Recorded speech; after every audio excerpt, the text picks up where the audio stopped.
Good morning, children. Today we will study properties of colloid. So, first we study the physical properties.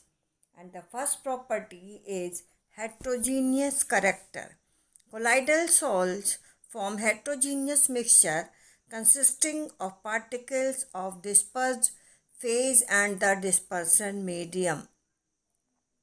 The phenomena of Tyndall effect, electrophoresis, and electroosmosis that we will discuss later confirm heterogeneity of colloidal system. So the colloidal salts are heterogeneous in nature. Now the second point is stability. Colloidal salts are quite stable. Only a few colloidal particles of comparatively large size may settle but very slowly. Normally in the colloidal salt, the particles are always suspended in the dispersion medium. Now third is filtrability. Ordinary filter paper cannot be used for removing the dispersed phase because size of pores of filter paper is bigger than the size of colloidal particles, which can easily pass through the pores of ordinary filter paper. Animal membrane or parchment paper does not allow the colloidal particles to pass through it. This forms the basis of separating the particles of the colloid from those of the crystalloids in the process called dialysis that we have already discussed. Now the third is visibility and color. The particles in colloidal solution are not visible to naked eye or under ordinary microscope. However, as we have discussed later, they scatter the light falling on them. The color of the colloidal solution depends upon the wavelength of the light scattered by the colloidal particles, which in turn depends upon the size and nature of the particles. For example, a gold sol, if the particles are very fine, the color is red.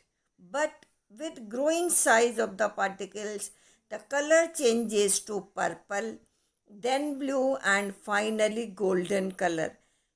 The color also depends upon the manner in which the light is observed. For example, for the light focused on a mixture of milk and water is, if reflected light is viewed, it is blue, but if transmitted light is viewed, it is red. So it depends upon the light focused on the mixture. So now the colligative properties that you study about the osmotic pressure and other. Now we will study the mechanical property, that is Brownian movement.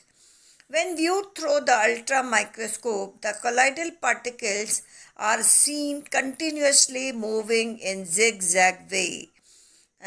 Robert Brown observed such a movement of pollen grains suspended in water, and hence it is called as Brownian movement. Thus we can define the Brownian movement. The Brownian movement may be defined as continuous zigzag movement of the colloidal particles in a colloidal salt that you can see in the figure. The particles repel each other and they are moving in any direction, and that's why it is called as Brownian movement. Brownian movement does not depend upon the nature of the colloid but depends upon the size of the colloidal particles and viscosity of the salt. Smaller the size and lesser the viscosity, faster is the movement of the particle. If the size of the particle is smaller and it is having the less viscosity, then the movement of the colloidal particle will be very fast. Now, cause of Brownian movement. The reason for Brownian movement is based on the fact that the molecules of dispersion medium, due to their kinetic motion, strike against the colloidal particles, that is the dispersed phase, from all sides with different forces. The resultant force causes them to move. And now we'll study the optical properties, that is called as Tyndall effect.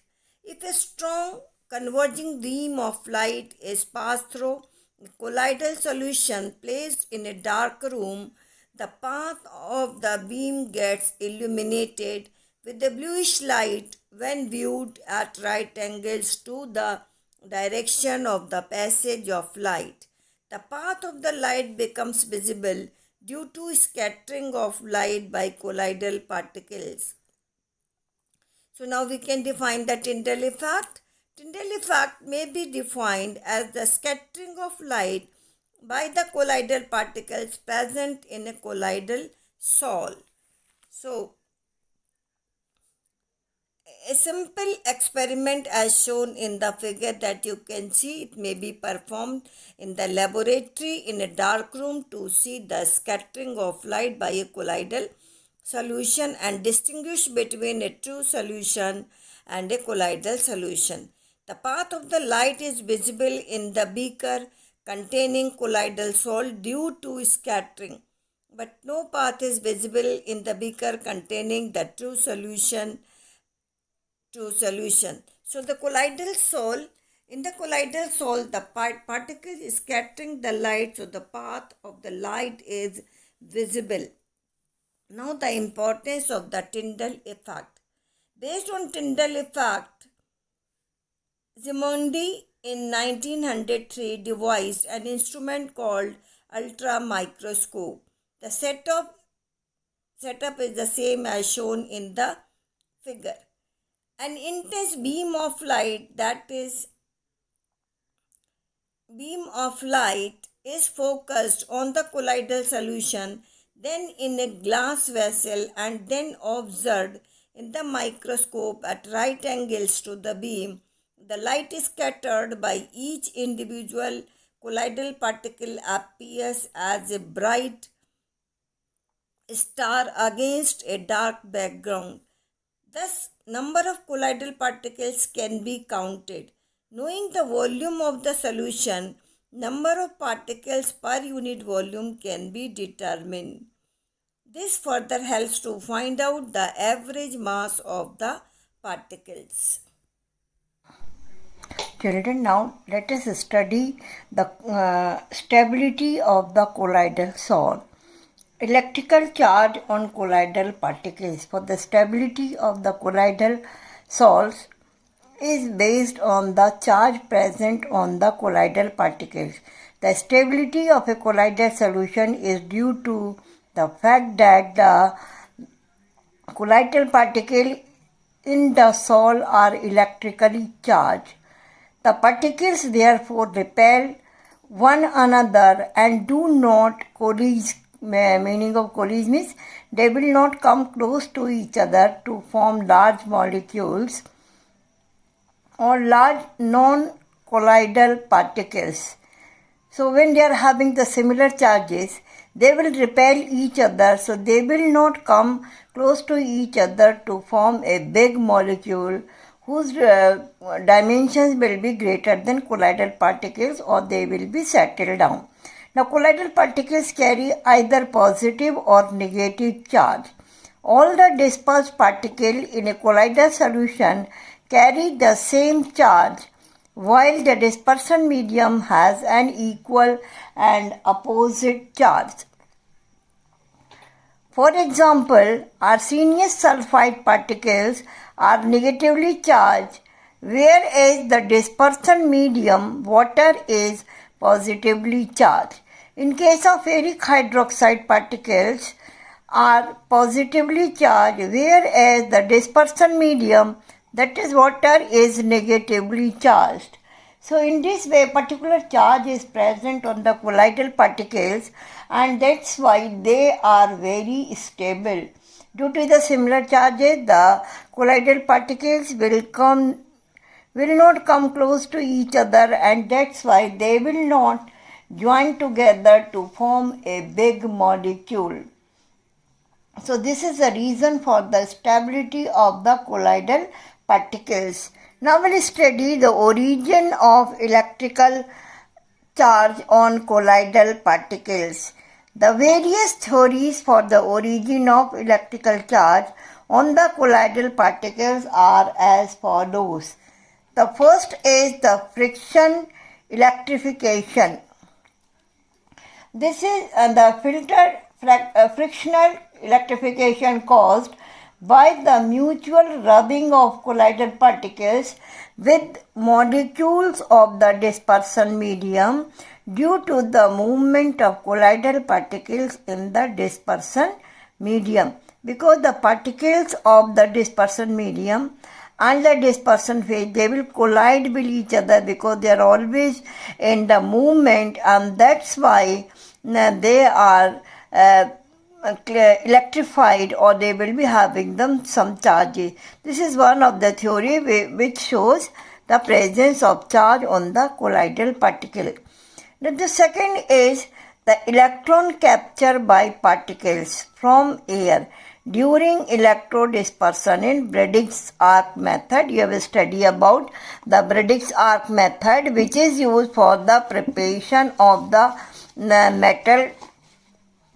metal salts. So in this method, actually the electrons are captured by the particles, and that's why they are having some charges present on it, and then it is responsible for the charge present on the colloidal particles. Now the third is the preferential adsorption of ions from solutions. For this, we'll see what type of charges will be adsorbed on the surface of the colloid. An ionic colloid adsorbs ions common to its own lattice during the preparation of the colloidal salt. So when we are preparing a colloidal salt, then the ions which are common, they will be adsorbed. For example,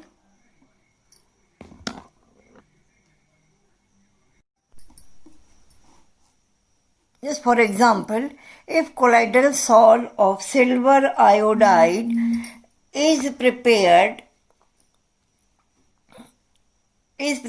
by adding potassium iodide solution.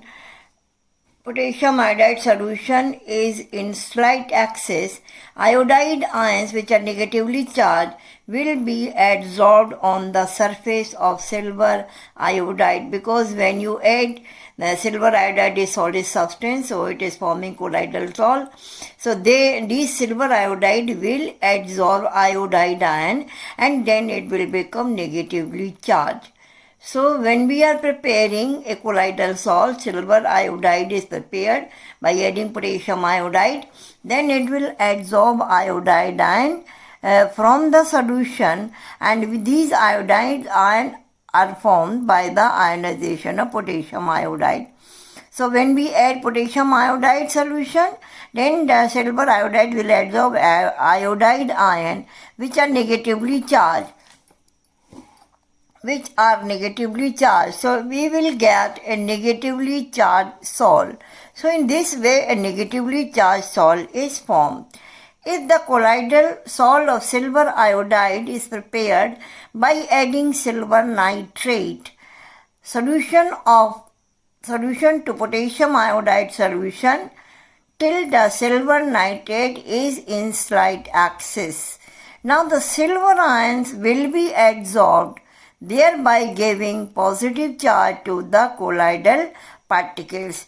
Now when we are adding silver nitrate, now the silver ions are common, so silver ions will be adsorbed by the silver iodide. And due to the adsorption of silver ion, because the silver ions are positively charged, so a positively charged colloidal salt will form. In either case, the left out ions will remain in the dispersion medium, thereby giving equal and opposite charge to the dispersion medium. So in this way, the charges are present on the colloidal particles and in the dispersion medium. This I am repeating. In either case, the left out ions will remain in the dispersion medium, thereby giving equal and opposite charge to the dispersion medium. So in this way, the remaining ions will be present in the solution, and that's why their charges are equal. Now we see the next example. In the next example, for the preparation of ferric hydroxide salt. Similarly, if ferric chloride is added to excess of hot water, a positively charged salt of hydrated ferric oxide is formed. Due to adsorption of ferric ions, here you can say ferric chloride, and when you are using excess water, then ferric oxide will be formed, in which the hydrated ferric oxide will form, and it will adsorb ferric ion. That's why we will get a positively charged colloidal salt. However, if ferric chloride is added to sodium hydroxide solution, because sodium hydroxide is strong electrolyte, now the ions which will be adsorbed by the hydrated ferric oxide is hydroxide ion, because the hydroxide ions bearing a negative charge, and that's why a negatively charged salt will form. So in this way we can see the charges are present on the colloidal salt, and that's why the colloidal salts are very stable.